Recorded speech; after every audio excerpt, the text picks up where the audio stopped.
All right, so we're going to be looking at simplifying exponents and radicals. Hopefully you'll have some basic knowledge of this from you remember from your grade school days. If not, here we go. So what are exponents? Exponents. Exponents are used to express repeated multiplication.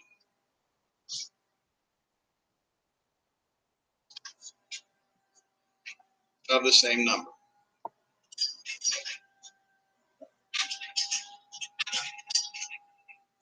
That's what exponents are for.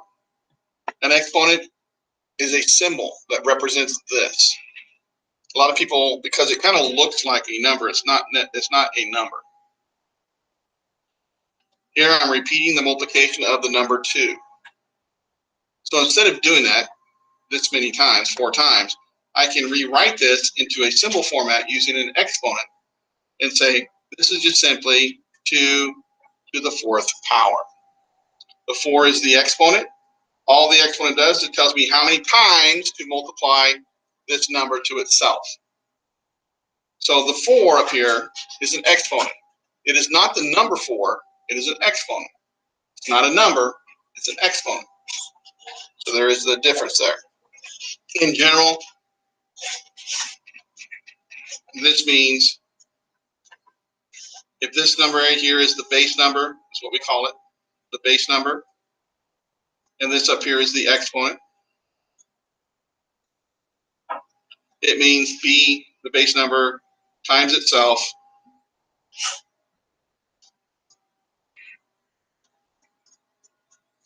n times. That's what it means. So using this knowledge, mathematicians have developed some rules that you can follow for simplifying expressions that have a bunch of exponents in it. Multiple exponents, multiple ways, and so we're going to learn to simplify exponential expressions using these rules. So we want to get familiar with them so when they do pop up, we can handle it. There's many ways and many orders in which to do the exponent rules.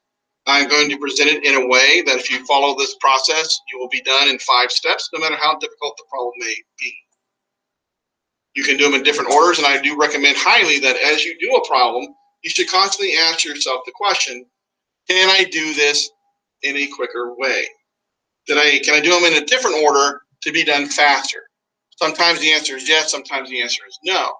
But that comes from experience that you need to develop, and you don't have that experience yet. So always think along those lines. Can I do this quicker? Is there an easier way? But anyway, here are my exponent rules.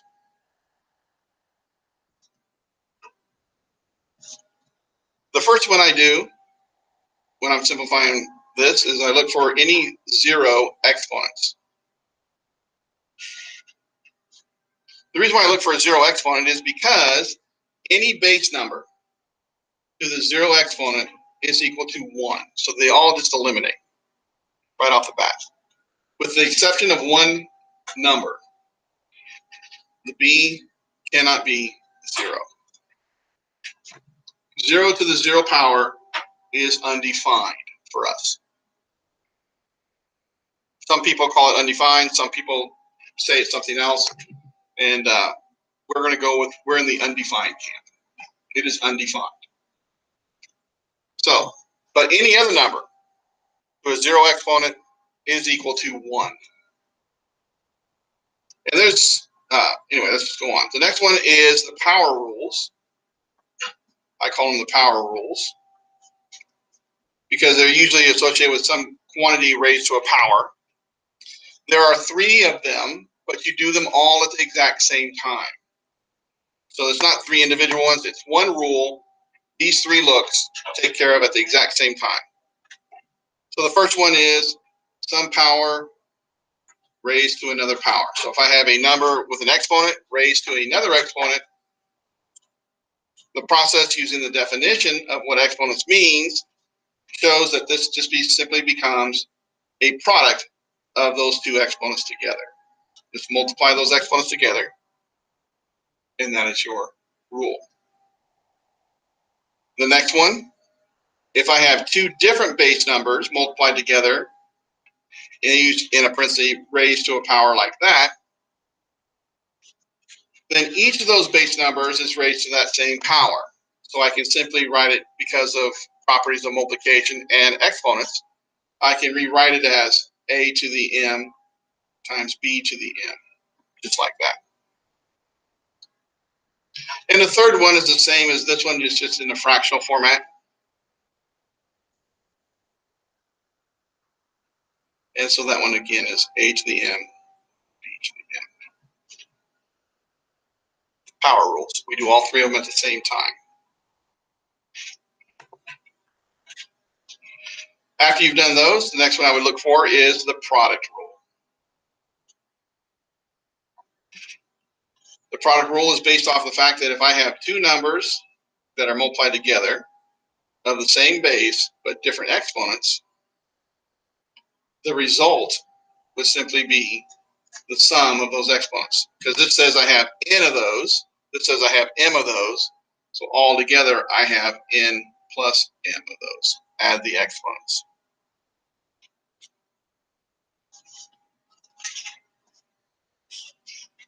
The quotient rule, we're dividing.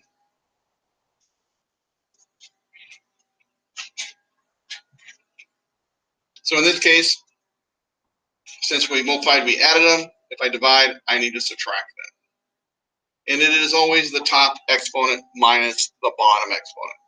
It is always the top exponent minus the bottom exponent. The size of the exponent does not matter. It is always the top one minus the bottom one. And then the last step is if I have any kind of negative exponent. What does the negative exponent do? What is b to the negative n power? That negative is kind of like a reciprocal action for the base number. So what's going on here is this is taking this number right here, I'm going to do 1 over b, and then the exponent turned positive if it's on the bottom. But what if I have a fraction and there's a negative exponent on the bottom? What does that do? Well, again, it's just a movement. It's like a reciprocal. So it's going to take this and move it to the other side of the line. Even though you don't see a fraction here, if I put it over 1, this is a fraction. So the negative exponent moves things. It moves it from one side of this fraction line to the other side. Since it's a negative exponent on the bottom, it turns into a positive exponent on top. Just like that.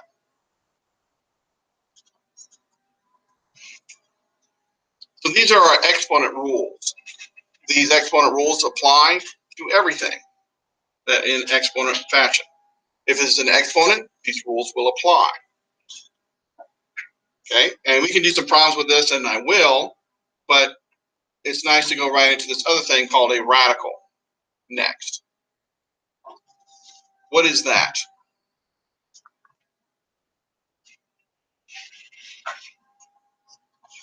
So this is what a radical looks like. This is a radical. The most common one that you're most familiar with is probably a square root. This right here is expressed as an nth root, an nth root. This number up here is called the index. Every single radical or root, every single radical or root, let me put it this way. I don't want to call it root because that means something else. This is an nth root. So all roots or nth roots have to have a number here. The only one that does not have a number here, as you already know, is the square root. But in a square root, this n would be 2. That's the index. This is called the radicand. And this is the radical symbol.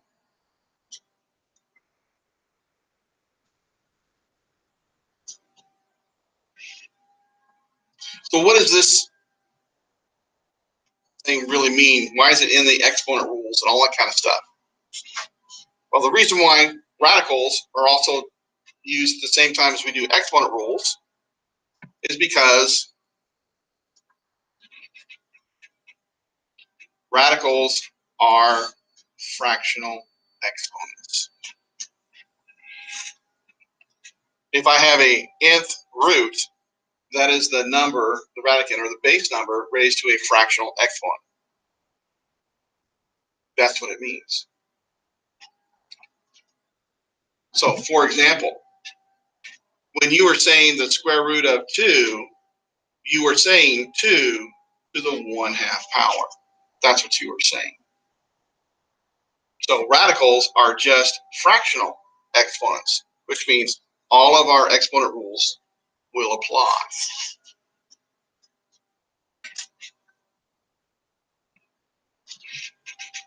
So because of that, we can look at some radical formats and show you how they play out in a exponential format. So as exponents. I'm going to turn this paper over. So some things to show you how this works.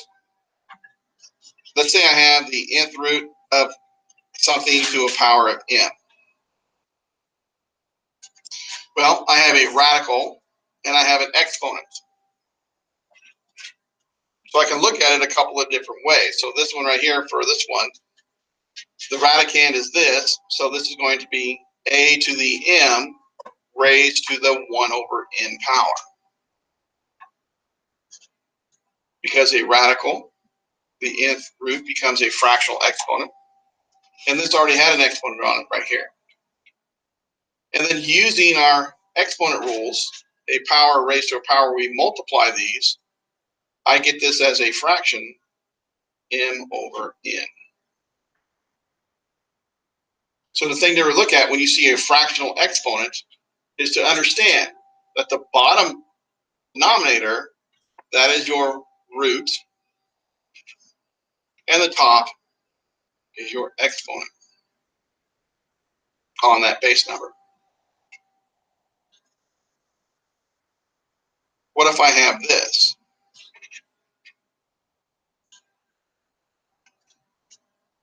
An nth root raised to a power n.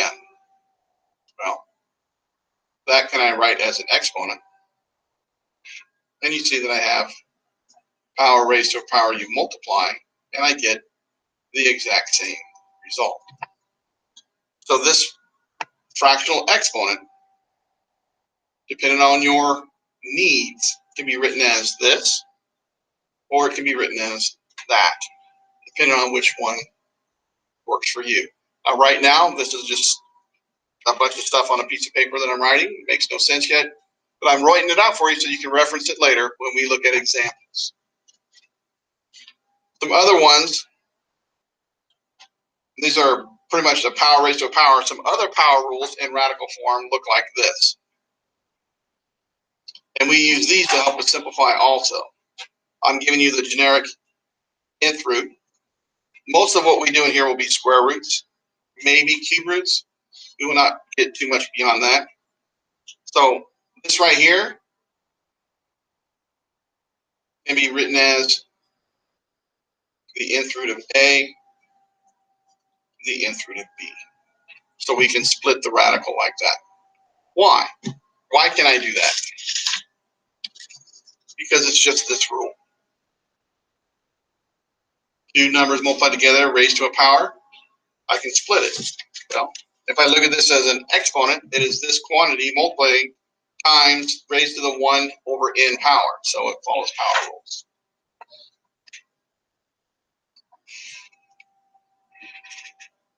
And then we have this one for the division one. We usually split it like this. Wrong one. So the nth root of A over the nth root of B. So that's how those things can be split apart. So I show you these because one of the things you have to be able to do also, besides simplifying exponential expressions, is we need to be able to simplify what are called radicals. And we have to learn to simplify radicals. What does it mean to simplify a radical?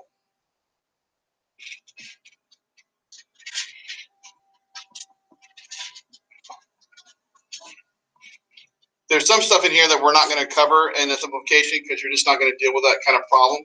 If you happen to come across one of those problems, you can ask and we can talk about it then.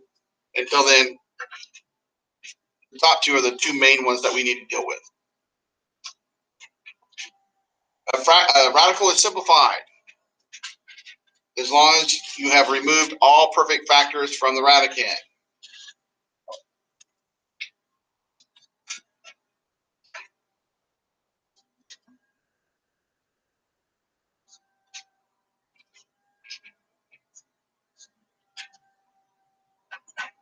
And I'll explain what that means in just a moment. The second one is you have to eliminate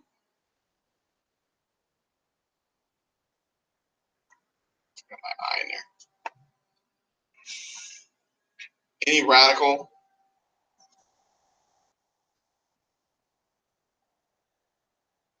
from the denominator of a fraction.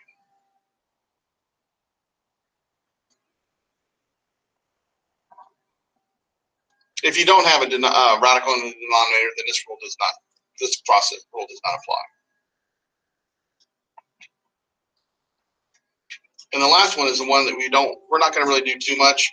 It's a little bit more advanced simplification technique.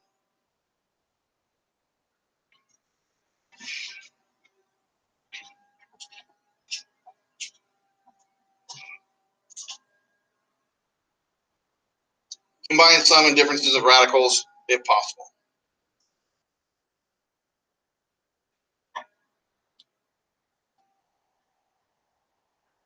So for this to make sense, we need to understand what perfect factors are.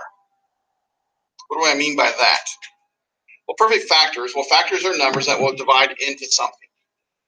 So perfect factors from the radicand means I need to find perfect numbers that will divide into the radicand. If there is one, I need to bring that out. So what are perfect numbers?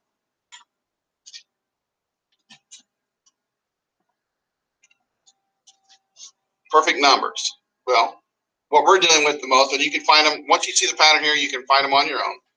What are perfect squares? Perfect squares are the numbers 1, 4, 9, 16, 25, and so on. They are called perfect squares because these numbers come from taking the integers and squaring them.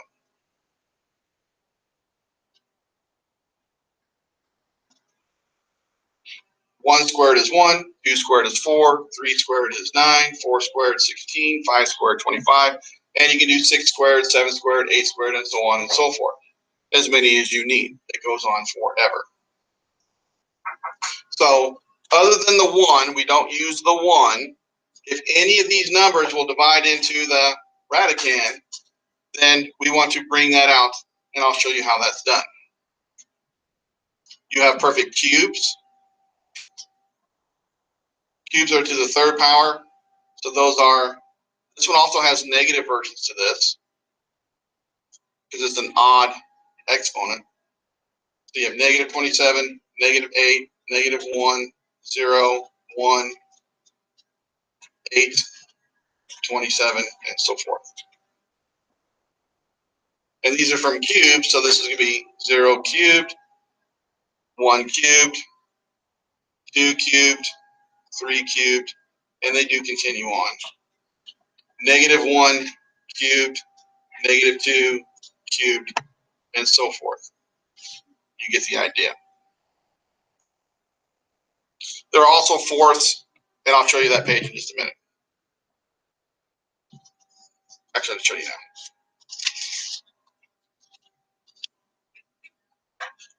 So fourths, you got 1, 16, that's 2 to the fourth. 81 is 3 to the fourth. 4 to the 4th, 5 to the 4th, and that continues on also. You'll notice that cubes have negative values, but fourths and squares don't. Odd ones can have negatives. So perfect cubes, perfect fifths, perfect sevenths. If it's an odd, it has negative values. If it's even, it only has positive. It cannot have a negative. Okay? When simplifying radicals of odd index, we will factor out negatives. Okay? If we need to factor out a negative, we're going to use that. You cannot have negatives under even radicals. So you can't take the square root of a negative 4. That doesn't make any sense to you yet. Okay? So, but is there a cube root of a negative 4? Yes, there is. Okay? So let's look at an example of how to simplify a number radical to illustrate my point on this one. So I will make one up. Let's do the square root. We'll do a simple one of 24. So I'm doing the square root of 24. What I need to do is I'm going to look for a perfect square, because this is a square root, a perfect square number that will divide into 24. I want to find the biggest one that's in this list. Once I have found it, I want to write it as a product of the two numbers. So looking at 24, not counting the 1, the biggest number that will divide into 24 that I have here is 4. So I can rewrite 24 as the square root of 4 times 6. Okay? I want the perfect square to be first because I'm going to use this rule right here where I can split it. So this becomes the square root of 4 times the square root of 6. The square root of 4 is 2. I don't know the square root of 6, so it just stays as it is. And that is the simplified version of that. See how? And that's how you remove the perfect factor by doing this process. Again, more practice is needed, but that's how we're doing it for right now. Okay? The last thing I want to talk about, because I'm not going to do a whole lecture on it, I'm going to tag it on here in the end, is order of operations. I don't know how much of this you remember from grade school days, but order of operations, most of the people remember this thing, little acronym called PEMDAS. You might remember some other way. Some people remember a little, please excuse my dear Aunt Sally or something along those lines to help you remember the order of operations. Here it is again. P is for parentheses. So if something has parentheses, you need to work that first. Exponents comes next. Multiplication and division. So some people think I got to do the multiplication first and then go back and do division. That is not true.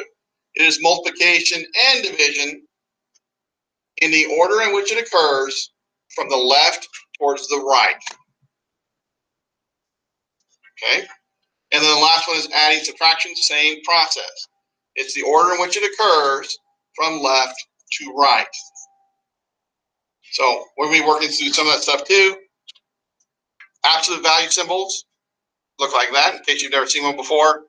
If you see absolute value symbols, not only is it an absolute value, it is also referred to as a parenthesis, which means if there's something to work out on the inside of an absolute value, you need to do it like a parenthesis first before you take the absolute value.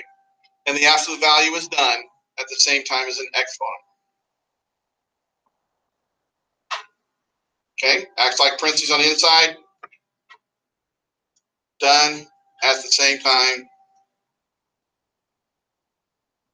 as exponents. So that's when you do absolute value. So other than a bunch of examples we're going to be doing here in just a moment, let me show you these notes. So for those at home, you can pause it and copy it down. And then I'll move it up here. So you can pause it now. and then the back page.